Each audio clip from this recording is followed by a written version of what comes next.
வணக்கம். எனது யூடியூப் சேனலுக்கு ஆதரவு தந்து வரும் அனைத்து ஜோதிட ஆர்வலர்களையும் நான் வாழ்த்துறேன், வரவேற்கிறேன். இதில் நான் என்ன சொல்ல போகிறேன் உங்களுக்கு அப்படின்னு பார்த்தீங்கன்னாக்கா, நாளிகை கணக்கில் ஜாதகம் இருக்குது, அதை எப்படி ஜனன நேரம் போட்டு எழுதவே இல்லை, என்ன பண்ணுறது அப்படின்னு கேட்குற வழக்கம் நிறைய பேர் வச்சுருக்கீங்க. குறிப்பாக ஒரு 50 வயதுக்கு மேலே இருக்கிற ஜாதகங்களுக்கெல்லாம் பிறந்த நேரம் குறிக்கப்படாமலே ஜாதகம் எழுதியிருப்பாங்க. அதை நம்ம ஈஸியாக இன்றைக்கி சாஃப்ட்வேர் வடிவத்தில் நமக்கு அந்த நாளிகை கணக்குகளை எப்படி பிறந்த நேரமாக மாற்றுறதுங்கிற ஒரு அமைப்போடவே சாஃப்ட்வேர்லாம் இருக்குது, அதை பண்ணிக்கலாம். இல்லை எங்களுக்கு பழைய பஞ்சாங்கத்தை வச்சு நீங்கள் அதை சரியாக எடுத்து கொடுக்கணும் அப்படின்ற மாதிரி சில பேர் இருக்கிறாங்க. அதுலேயும் ஒன்றும் விஷயம் கிடையாது.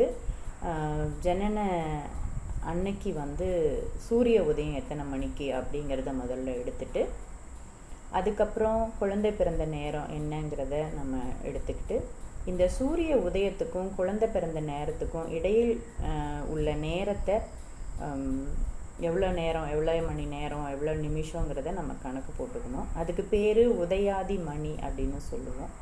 அதை ஒரு பக்கம் வச்சுக்கிட்டு, அந்த உதயாதி மணிங்கிறத 1 மணி நேரத்துக்கு 2.5 நாழிகை அப்படிங்கிற அமைப்பில் நம்ம பெருக்கணும்னாக்கா கிடைக்கக்கூடிய தொகை உதயாதி நாழிகை அப்படின்னு வரும். இந்த உதயாதி நாழிகையை கொண்டு என்ன செய்யலாம் அப்படின்னு பார்த்தோம்னா, அந்த மாதத்தில் அந்த தேதியில் அந்த லக்ன இருப்பு அப்படின்னு ஒன்று வரும். அந்த மாதத்துக்கு உண்டான லக்ன இருப்பு அப்படின்னு ஒன்று வரும்.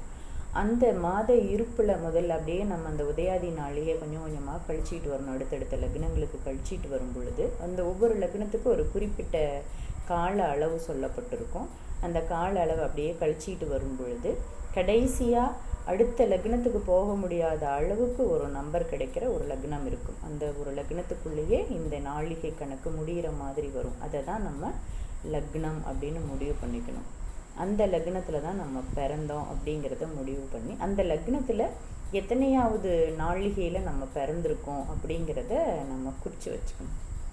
குறித்து வச்சுக்கிட்டு அப்புறம் அடுத்தடுத்த விஷயங்கள், அடுத்தடுத்த கிரகங்கள் நாளிகை கணக்குலையும் நீங்கள் போட்டுக்கலாம், அல்லது டிகிரி கணக்குலையும் நீங்கள் போட்டுக்கலாம். நான் சொன்னது எல்லாமே இப்போ இந்த வாக்கியப்படி தான் கணிக்கிறதுக்கு அது பொருந்தும். திருக்கணிதப்படி கணிக்கிறதுக்கும் நம்ம இதை யூஸ் பண்ணலாம்.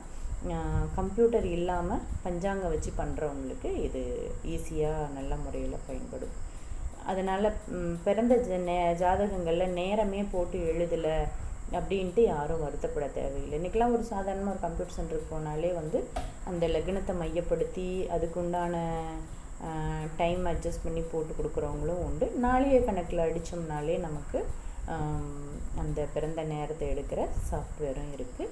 அதனால் அதை பற்றிலாம் நீங்கள் கவலைப்பட வேண்டாம். நிறைய பேர் என் ஜாதகத்தில் நேரமே இல்லை, எழுதலைன்னு சொல்கிறதுனால நான் இந்த பதிவை கொடுக்குறேன்.